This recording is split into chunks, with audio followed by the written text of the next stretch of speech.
This show is all about the future, and I am going to make some predictions tonight. But if you want spooky accurate predictions, I mean really spooky accurate, you need a Ouija board. Ooh, you need spooky lighting, and of course, you need a crystal ball. Let me look into the crystal ball. I see an old woman in a checkered dress. That's my Auntie M. No, wrong. Hang on. I see a batch of rockets. The next batch of rockets will be portrayed as justifiable as a response to Israel's attack. Another prediction, the administration. The administration with this president, he will not be impeached when any other president would be impeached, but this time it will be excused by the press, and that president will go on to raise taxes on the rich and everyone else, even if it's bad for the economy, and no one will say boo. The media will continue to ask softball questions, and Benghazi will just go away in the middle of the night. Oh, you don't need a crystal ball or an upside-down fishbowl. You just need logic and common sense and history. Because we repeat the same mistakes over and over and over again. Today, I do want to show you how it ends. But not with a crystal ball or candles or don't let your kids play this. There's a lot of uncertainty. There's talk of secession. So what's coming next? There's unemployment.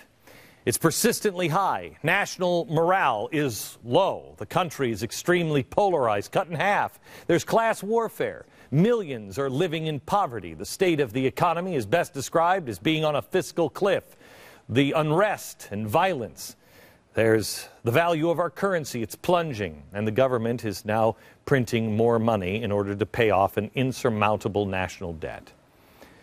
I want you to know that while this may feel like today or the near future in America, it is actually neither. What I just described to you is history. I've just described to you the Weimar Republic, which is the system, the government that was in Germany just before Hitler took power. Let me run through this list again, but show you a different set of pictures. Unemployment rate high, morale low, polarized nation, millions in poverty, the economy about to collapse, unrest, violence. The currency value was plummeting. The government prints more money to pay off its debts. The country was also involved with Marxist class warfare. The Reds and the National Socialists. If you know history, you don't need a Ouija board or a crystal ball. Ooh. You don't need even some market analyst to see where things are headed.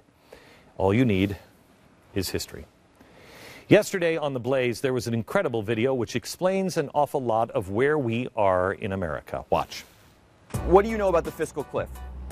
Well, it's common. It's supposed to be something about the rich people have to pay more tax. Fiscal Cliff, it's something about the budget? I just know that Obama's planning on some kind of plan with it. I don't know much more. I'm not sure what a fiscal cliff is. A fiscal year, fiscal budget, you know, whatever. Right. I'm not sure what a fiscal cliff. Tell me about it. What do you know about the Fiscal Cliff? Nothing. Nothing. Do you know where it is? No. No. Actually, it's in Aruba. Okay. Have you seen the movie Castaway? Yes. They filmed a large portion of it there. Okay. You want to take a guess, like what part of the country? I can't even be. It's in the, okay, it's in the west. It's big though. It's beautiful this time of year, actually.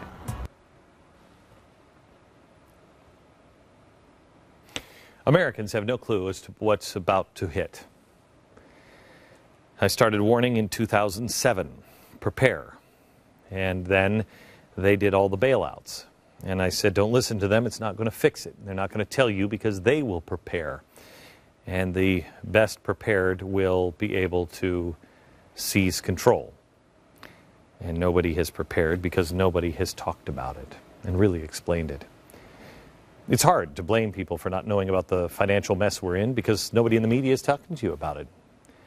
The last 2 years, the national conversation has been about the right for free condoms. Really? In some ways, because we are the final guardians of the country, we deserve what we get. So if we're headed towards a cliff, why are we just hearing about it now? Didn't Barack Obama get us out of that ditch? No. No, he didn't. It was a lie, and it was a lie mainly perpetrated by printing money. The reason why you haven't heard about the fiscal cliff is because it didn't help anyone politically. In fact, it hurt the people that, if you would know about it and you prepared, it would hurt the people that want control of your life. If the government's top priority was stressing self-reliance and preparedness, and people actually listened, then politicians who want control of everything would lose an awful lot of leverage over you because you would be independent and prepared. If somebody had gone around the streets in the Weimar Republic, I suspect the answers would be pretty much like what we just heard. Ignorant. The reason why we're doing this show tonight is because it's coming. But I found an old diary written by a woman recalling her experience. She was a German high school student in 1918. Much like the video you just saw, most Germans had never heard of inflation or hyperinflation. And this is why she wrote this diary. She wanted future generations to not be as ignorant and recognize the signs. She describes the mindset that I think we're in right now. This is the mindset in the Weimar Republic at the time. Suddenly a new word sprang up. Everybody talked about it to find out what it meant. It was the word inflation. We were right in it. When did it begin? When and how would it end? Was inflation the expression for continued racketeering? Prices jumped up faster and higher than ever before. She was asking, the people were wondering, is this just more corruption? They didn't even know what it was, and I contend most Americans don't know what it is now. This is where we are. And she talks about, in this diary, as you'll see tonight, she talks about how she didn't know what it was, and in 2 weeks, all of a sudden, everyone was having a different conversation. We are living in ignorant bliss and arrogant denial. America, it can't happen here. Yes, it can. And if we continue down the same path, it will, because it always ends the same way. And the scariest part is that so few people in America are prepared for it. We bought into the lie that we only need to rely on the system. Well, what happens when the system fails? We had that, a week without power in the Northeast, and people start pulling guns on each other just to get gasoline. What happens if the whole system falls all across the country? We fall off the fiscal cliff, and we're all waiting in line for bread or butter or gasoline. And I don't know the timeline. We might have a week, we might have a year. I mean, war is brewing in the Middle East now. Maybe we have a few years. But our day of financial reckoning is coming, and we can't push it off and pretend that everything is okay, because it's not. We cannot close our eyes and wish our way out of this. I'd get the crystal ball out and show you the future, but Germany has already shown us the future. They've already shown us what will happen. They've been there and done that. And here is what they were dealing with in the Weimar Republic. They were dealing with a gold standard that had been suspended. They just ended World War I. They had enormous debt. They were printing money. London started calling in the chips and saying, hey, you got to pay us back.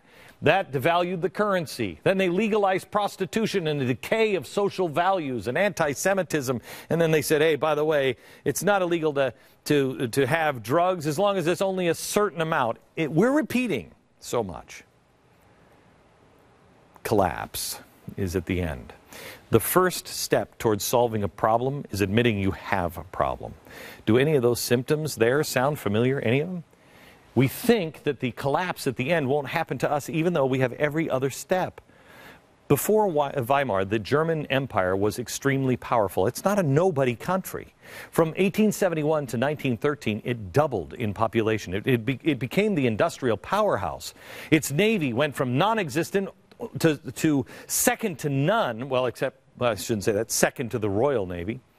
And they were also the preeminent scientific giant on the planet. They had more Nobel Prizes in science than Britain, France, Russia, and the United States combined. Our system of education came from Germany. So how did it devolve into Weimar? Well, three things.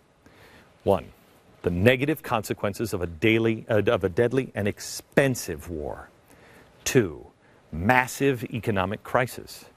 Three, social and class division. There were socialists. This is the country that gave us Karl Marx. So the socialists and the communists were at work as well. And Germany became reckless in their foreign policy, too big for their britches. They thought, we can do it all, we can take over the world. And then World War I broke out in 1914. And after 4 years and so many dead, Germany lost. And then they were saddled with this massive debt for this war. $500 billion in today's dollars. $500 billion. What is ours again? 16 trillion? And there were worse problems than just money. One of them was the soldiers. The soldiers who risked their lives, they weren't welcome and they weren't paid. The funds promised for the veterans were denied. Sound familiar? Protests broke out. The German people lost faith in their political system, and that led to the German Revolution of 1918. Let me give you a hint. The flag was red, and a bitter battle raged for who would control Germany. Well, the empire collapsed, and the Weimar Republic was born. It was a republic. Now, I'm not saying that, things are going to play out exactly as it did in Germany. We are different. But what I am saying is we've had a long and expensive war. Our troops are being set up and scolded with the Koran burning, etc. They're being scolded more than they're being praised. We just got rid of how many 4 stars? 3 4 stars and an admiral in the last 4 weeks have been discredited. We have massive debt. We're printing money to pay for that debt. People think the Fiscal Cliff is a national park in Montana, and yet everybody believes everything's just peachy. It's going to come crashing down. It will.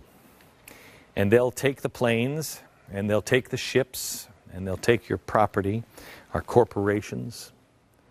I mean, you think we're going to keep that Coca-Cola plant in India? I didn't hear that from a crystal ball. I heard that one from Argentina. And I'll show that to you next.